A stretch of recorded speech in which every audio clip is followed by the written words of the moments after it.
Welcome back to the Deep Dive, where we take those stacks of books you've been meaning to get to and extract the pure gold, the, insights that make you go, aha.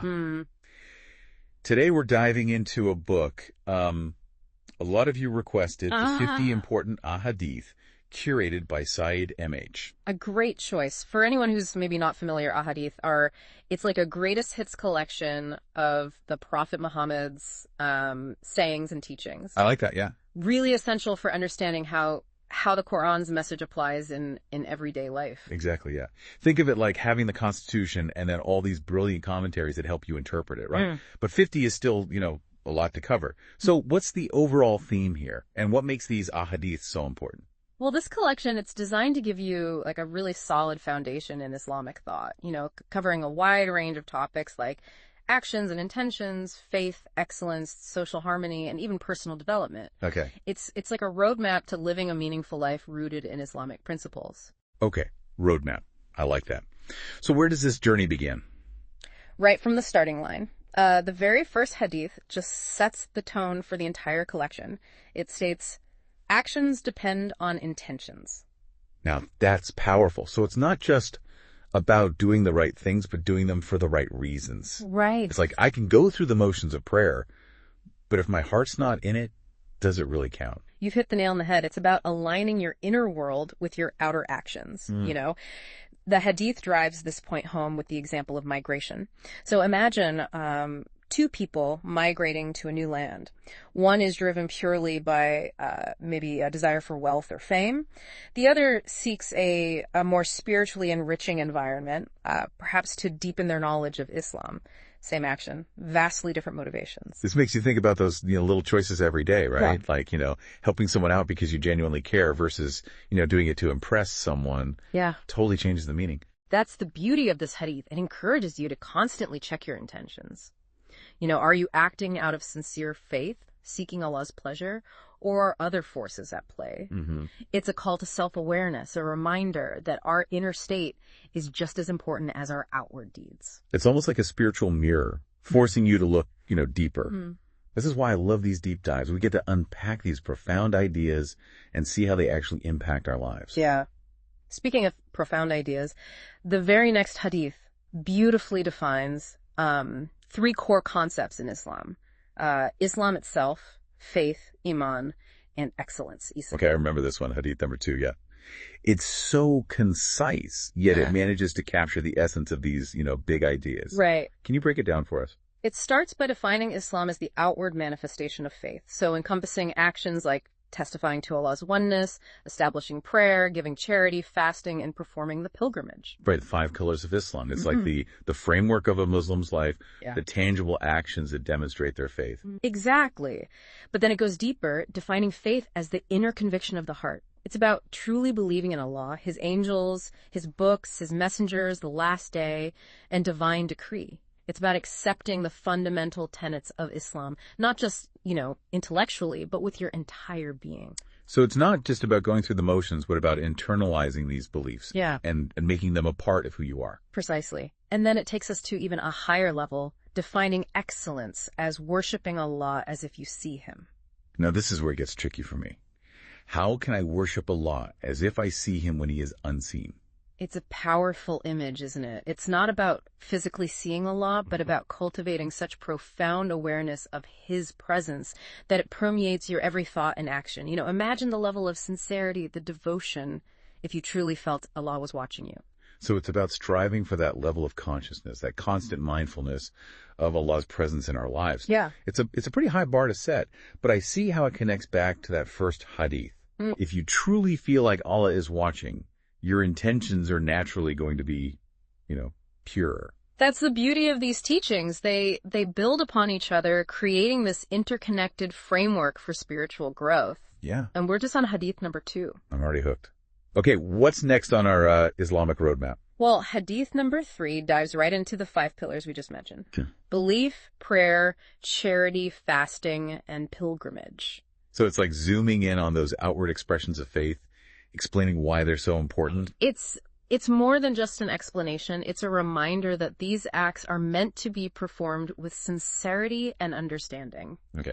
Think back to the first hadith. It's not just about ticking boxes, but about engaging in these practices wholeheartedly, seeking a deeper connection with Allah through each act of worship. Right. There's a reason they're called pillars. They're meant to be like the foundation of a Muslim's life, supporting their entire spiritual structure. But it's not all about individual practice, is it? Islam also places a huge emphasis on social harmony and ethical conduct. Yeah, you're absolutely right. And that's where our next set of ahadith takes us. Beginning with Hadith 13, we see this beautiful concept of brotherly love as a cornerstone of Islamic society. None of you will have faith until he loves for his brother what he loves for himself. That one really struck me. But it goes beyond just, your literal brother, doesn't it? Absolutely. It's about extending that same love and compassion to all members of the Muslim community. Okay. Imagine a society where everyone genuinely wanted the best for each other, where kindness and fairness were the norm. Yeah. That's the kind of society Islam aims to create. It's a powerful vision. It's like that, that golden rule we hear in so many cultures, right? Treat others how you would like to be treated. But here, it's more than just a rule. It's a prerequisite for having true faith. Your relationship with others is intrinsically linked to your relationship with Allah. That's a profound insight. And this emphasis on social harmony is further reinforced by several other ahadith in this collection. Hadith 14, for example, talks about the sanctity of a Muslim's life. What? It explicitly states that taking a Muslim's life is unlawful, except in very specific circumstances, like a just punishment for murder. Wow. So it really emphasizes the value and the respect that Islam places on each individual within the community. It does. And then you have Hadith 15, which outlines some essential Islamic manners, like speaking kindly, honoring your neighbors and guests, and upholding family ties. Right. These might seem like, small things, but they have a ripple effect, contributing to a more positive and interconnected society. It's like a blueprint for building healthy relationships, not just within the Muslim community, but with everyone. That's an excellent point. It's about extending that kindness and compassion beyond our immediate circles. And speaking of extending kindness, there's also Hadith 26, the one about reconciliation being a form of charity, right? It reminds us that mending broken relationships and promoting peace are acts of immense value in Islam. It's a powerful message, isn't it? In a world that often celebrates competition and individualism, Islam emphasizes the importance of unity, forgiveness, and actively seeking harmony. It's about understanding that our actions have consequences, not just for ourselves, but for the entire community. It's a call to be peacemakers, isn't it? Right. To be those who build bridges instead of walls. Exactly. And this theme of responsibility is further emphasized in Hadith 32, which simply states, do no harm or return harm. It's so concise, yet so profound. It's a universal principle, really. It applies to all aspects of life. It reminds us that as Muslims, we have a responsibility to avoid causing harm to others, but also to refrain from retaliating with harm even when we've been wronged. It's about breaking that cycle of negativity, which can be incredibly difficult. It certainly is, and it brings us to another important theme in this collection, how to navigate challenges and stay strong in our faith when things get tough. Okay, now this is something I think we can all relate to. Life is full of challenges, and knowing how to approach them from an Islamic perspective is invaluable. And there's a lot of wisdom in this collection to help us with just that. One hadith that I find particularly comforting is Hadith 9. It says, what I have forbidden you, avoid. What I have commanded you, do as much as you can. There's a lot of kindness and understanding in that message. It acknowledges that none of us are perfect. We're all going to struggle sometimes to live up to every single Islamic obligation. Yeah. And this hadith, it doesn't encourage complacency, but it does offer reassurance, right? You're not expected to be superhuman. Just do your best, strive sincerely, and rely on Allah's mercy and guidance. It's a message that resonates deeply, especially for those of us who might feel overwhelmed by the sheer scope of Islamic teachings. Right. It's about progress, not perfection. Exactly. And it beautifully connects to Hadith 19, which tells us to fear Allah, He will protect you. I find this to be a powerful reminder that when you prioritize your connection with Allah, when you're mindful of Him and seek His guidance, He will provide support and solace, especially during tough times. It's like having an invisible shield protecting you from the storms of life. And then there's Hadith 21, which simply states, say, I have faith in Allah, and then remain steadfast. Short, powerful, and to the point. So when things get rough, it's about holding on to that, core belief, that trust in Allah. Precisely. Challenges are a part of life, but they can also be opportunities for growth. These ahadith remind us that our faith is our anchor in those moments, helping us navigate hardships with resilience and grace. Speaking of navigating life's challenges, I was particularly intrigued by Hadith 29. It outlines what admits one into paradise, starting with the 5 pillars of Islam. Right. But then it goes deeper, describing additional acts of worship and righteousness that can, elevate us spiritually. Yes, it speaks of fasting as a shield against temptation.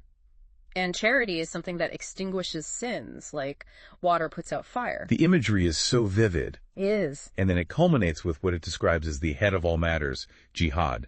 Now, that's a word with a lot of baggage, often misinterpreted and misrepresented. What's the true meaning of jihad in this context? That's a great question. And it's crucial to understand that jihad, in its true Islamic sense, is far more nuanced than, often portrayed. The most significant form of jihad is the internal struggle against your own lower self, your desires, ego, and temptations.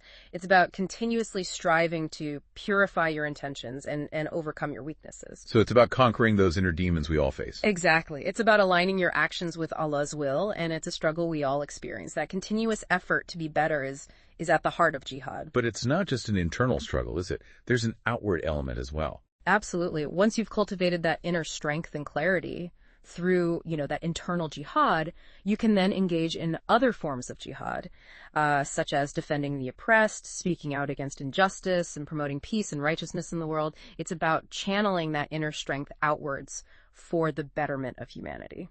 So it's multifaceted, encompassing both, personal and societal transformation. Precisely. It's a lifelong journey of striving for excellence in all aspects of life, guided by Islamic principles.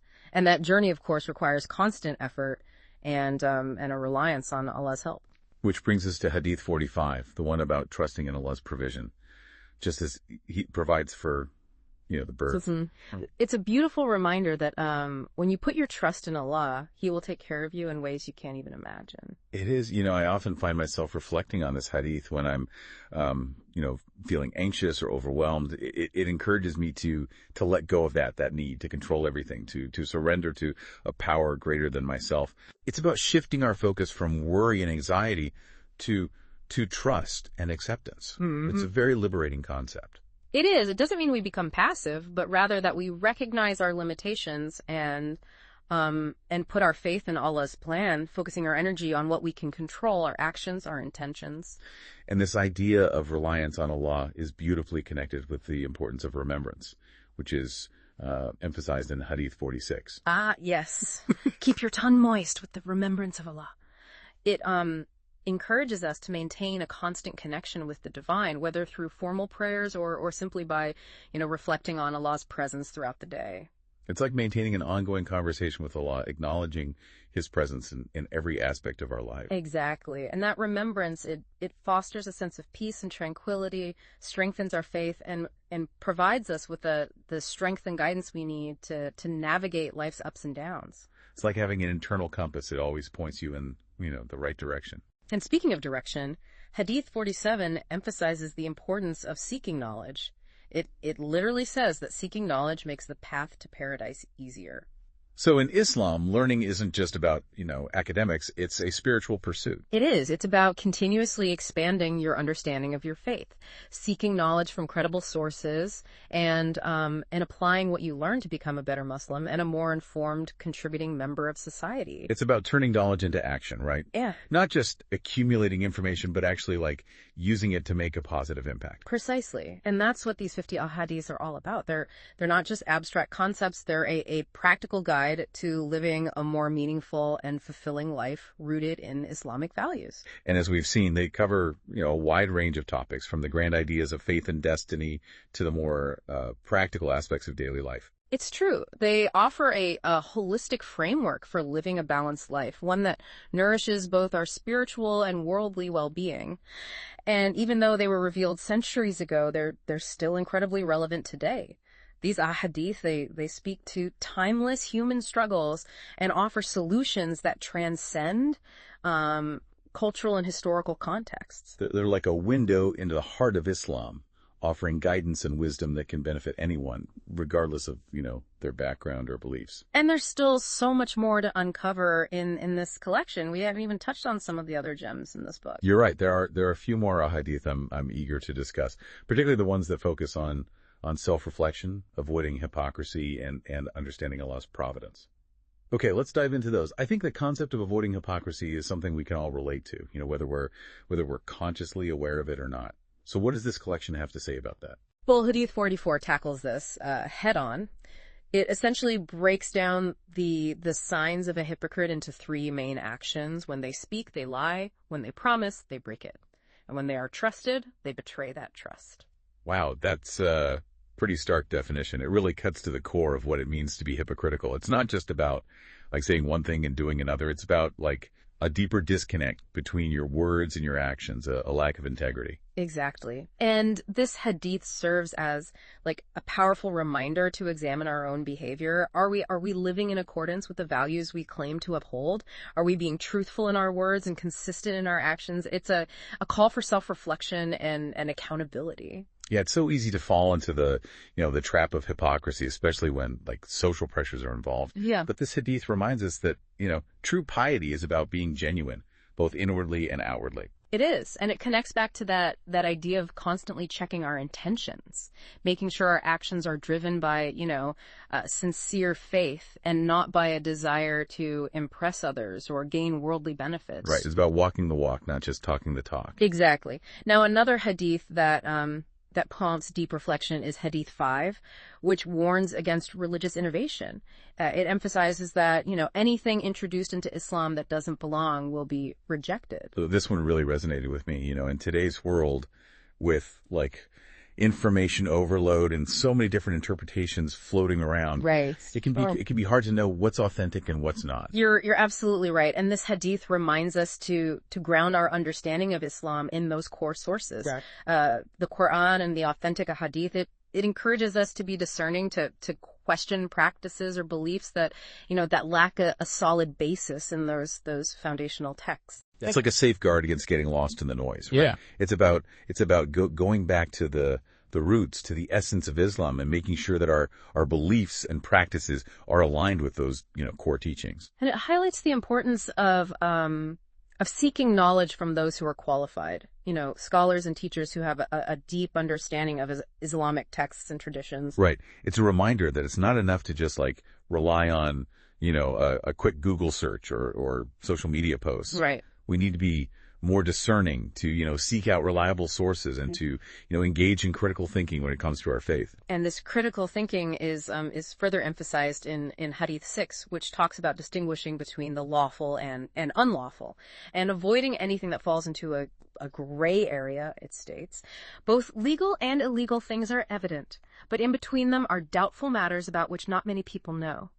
Thus, he who avoids doubtful matters clears himself in regard to his religion and his honor. But he who falls into doubtful matters falls into that which is unlawful, like the shepherd who pastures around a sanctuary, all but grazing therein. Truly every king has a sanctuary, and truly Allah's sanctuary is his prohibitions. Truly in the body there is a morsel of flesh which, if it be sound, all the body is sound, and which, if it be diseased, all of it is diseased. Truly it is the heart. It's about setting those boundaries, isn't it? It's not just blindly following what everyone else is doing, but really, examining our actions and making sure they're in line with our Islamic values and principles. Exactly. And sometimes that means choosing the path that's clearly permissible, even if it means foregoing something that might be tempting but potentially problematic. It's about putting our long-term spiritual well-being ahead of, short-term gratification. It's also about making sure our heart, the source of our intentions is pure and sound. You mentioned earlier a hadith about understanding Allah's providence. Which one was that? Hadith 4, it states, "Know that if the whole nation were to gather together to benefit you with something, they would not benefit you with anything except that which Allah had already recorded for you. And if they were to gather together to harm you with something, they would not harm you with anything except that which Allah had already recorded for you.